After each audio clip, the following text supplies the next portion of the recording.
guys, got a cool one to show off to you. This is Hind Build D2, number 3 out of 5.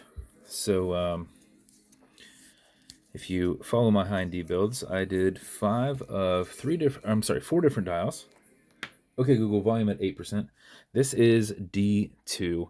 The brass ones were D1. Those are all gone. D2, this is number 3. D3 and D4 are orange and blue dials, and I think one of each of those has been sold, so don't go up very often. Don't do many events on those online, so if you know about them, you know you can reach out and buy them. But this is number 3. This is going to my buddy Gerbier, 3 out of 5 down here at the bottom. Also on this case back, which if we can get it in there, you can see that 3 out of 5, his last name there, and the chopper laser etched into there. So we went with a brushed case, a black PVD Atlas bezel, and he wanted a black ghosted ceramic insert in there. So very cool insert there. We've got the silver dial. We've got a black sword handset in that. And then this is on one of my custom 2-piece, I don't know why it's not focusing there, one of my custom 2-piece aviator Italian leather straps. And then as you can see, it's got a large case back on here, stainless steel movement holder, and a black signed rotor in there. So that's the build. So bezels on these will go left, they will turn right, they do not click. They are a tension ring bezel on there. This is an automatic mechanical, so you can wind it, you can wear it, you can put it in a watch winder, but if it's dead or you're not going to be very active, make sure you wind it just a little bit to make sure you keep time throughout the day. How you do that is you back the crown off the threads until you hear it and feel it clicking. At that point you can wind, and a wind is a turn away from you. Turning it towards you doesn't do anything, but it's a lot easier to keep your finger spacing and just go back and forth. If you do this for 4 or 5 seconds before you put it on, even if you're not very active, you will keep time throughout the day. And if you do it for something closer to 20 seconds, you're going to max out your 31 plus hour power reserve on it. You cannot overwind it. You can wind it all day if you'd like. And when you are done winding, you can pull to the one and only time setting on this. It is the only click out. You notice you've got a wobble crown that deflects lateral pressure from going into the stem and into the movement. So if you're pushing and prying on it, you're not putting any adverse pressure on the movement itself. So that is how that goes. Now you'll notice there is no date setting. How you'll do the date setting is you go to midnight, and at midnight it changes. If you go back around 9 o'clock, you're going to see that 18 going up in the air, and it drops back down. Drops back down about 8 o'clock. At that point, you can then advance it forward to 19.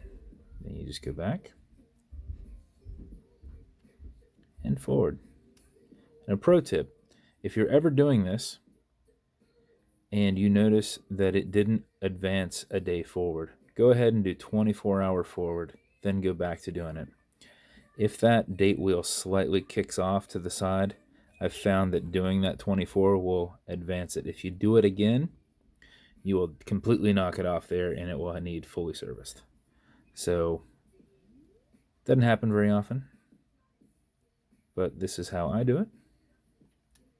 So you're 21. Okay, Google, what's today's date?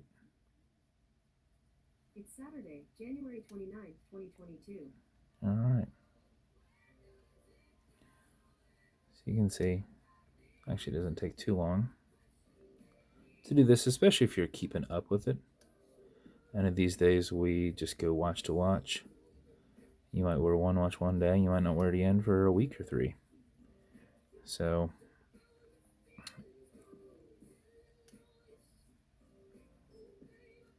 if you're not keeping up with it, then you might have to do this from time to time. So 27, 28, and 29. Okay, Google, what time is it? It's 3:44 p.m. 3:44 p.m.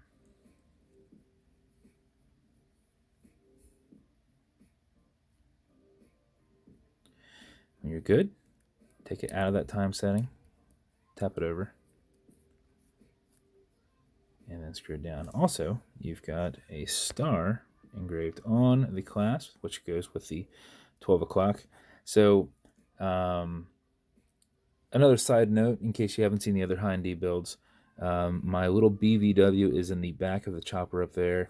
I do made in the USA and Russian down here at the bottom, and then in Russian I do the 31 joules and waterproof. Granted, you might not want to take this in the water with the leather, but so I made it look kind of like what a Vostok dial would be if I designed one, and kind of use their same kind of look to them. So that is this build. Hope you love it, man. As with every build, comes with matching beads. Yours also comes with your build and warranty card, and then your custom Hind D warranty card with a little laser etched action scene. This one comes in a silver Hind D box, dial matching box. Comes with watch cleaner. This is good on all glass and metal parts. This watch, anything right in this middle. Leather conditioner to keep this strap perfectly soft. Apply it just a little bit on the front and the back. Let it soak in. Remove any excess. Actually, I happen to be wearing one of my own Hind D builds. So there's a Hind D3, one of mine. So yeah, so there's my little prototype for myself. I built 6 dials of each one to keep for myself, 5 to sell. And then lastly, you're going to get some fine scratch remover. This is Novus 2 from Amazon, just repackaged. It's like Polywatch, and it's for this acrylic glass. Put a tiny bit of this on there if you get a scratch, and buff against the scratch, filling the scratch, and then buff it using your thumb. Generate some heat with your thumb. You should knock it out in about 20 seconds. But buff against the scratch, not with it. You don't want to remove that compound. So everything there is to take care of your watch. So congrats on getting number 3 out of 5 of Hind D number 2. Appreciate you a ton, buddy. And if you want me to build you guys something custom and unique, reach out and I'll see what I can do. And if you want to continue to see videos like this, like and subscribe as I put them up all the time. Thanks, guys.